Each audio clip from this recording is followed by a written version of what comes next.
Today, I want to talk about the real reason your tech isn't working. You spend the time, you spent the money, you rolled out this new system, and yet your team is still using old spreadsheets, ignoring the platform, and even worse of all, creating bad data that messes up reporting and your customer experience. Now, you're not alone. The problem may not be the technology itself, although we will talk about how to select the right technology in another video. It's about getting people to actually use it the right way. So, today let's break down why technology adoption fails, and more importantly, how to turn things around. I see this a lot with our clients. It happens pretty easily and usually goes unnoticed for a while. So, why do people resist new technology? And this also can apply to old technology. The first is that they don't see the benefit, they only see the effort. Your team isn't thinking about the long-term efficiency. Remember, they're in the day-to-day and they're thinking, this is extra work and my old way works just fine. Let me give you a quick example. Now, I may have referenced this client before in some of my previous videos. So one of our clients implemented a new CRM without us, but their sales reps still kept their own client information in their personal files, like on their desktop and so on. And they used the CRM for like basic tasks. Why?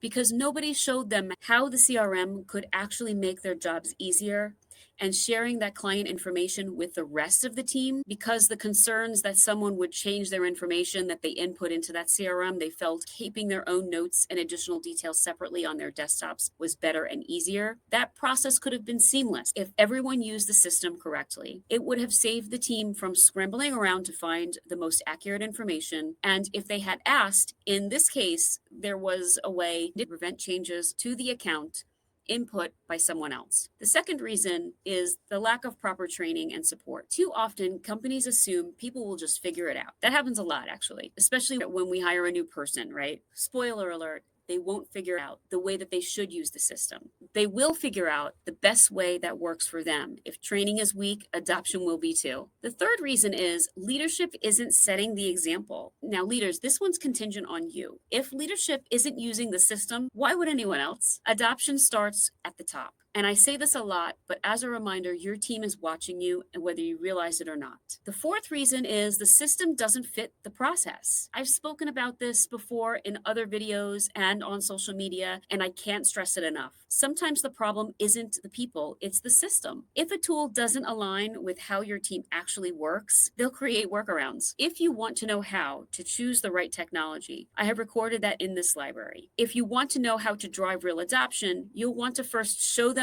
the why and not the how. People don't just change because they're told to. They change when they see what's in it for them. The second is build a strong training and support system. One training session usually isn't enough. You need ongoing support, office hours, and super users who can help their peers navigate this new system, and be patient when you're doing so. The third is set expectations and hold people accountable. Adoption isn't optional, and while that may sound heavy-handed, that's because it is. If people can still use their old workarounds, they will. Old habits die hard. Set clear guidelines and reinforce them.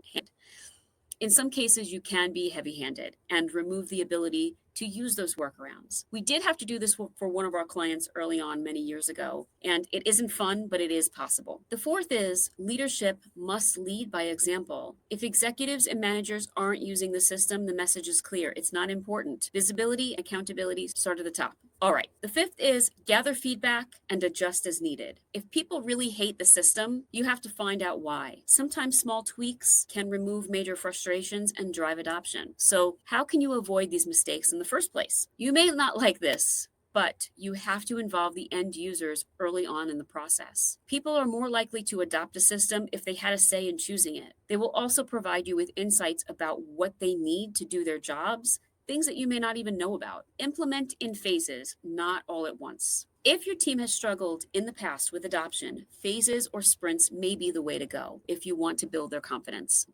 Big rollouts often fail because they can overwhelm people. Start with small wins and build momentum. And lastly, measure adoption and adjust as need be. If people aren't using it, we have to figure out why before the system turns into expensive shelfware. The key to technology adoption isn't just about rolling out a new system. It's about getting your team to buy into it, see the value of it, and to actually use it. So, if you're dealing with resistance to new technology, start with the real issue, your people, not your software.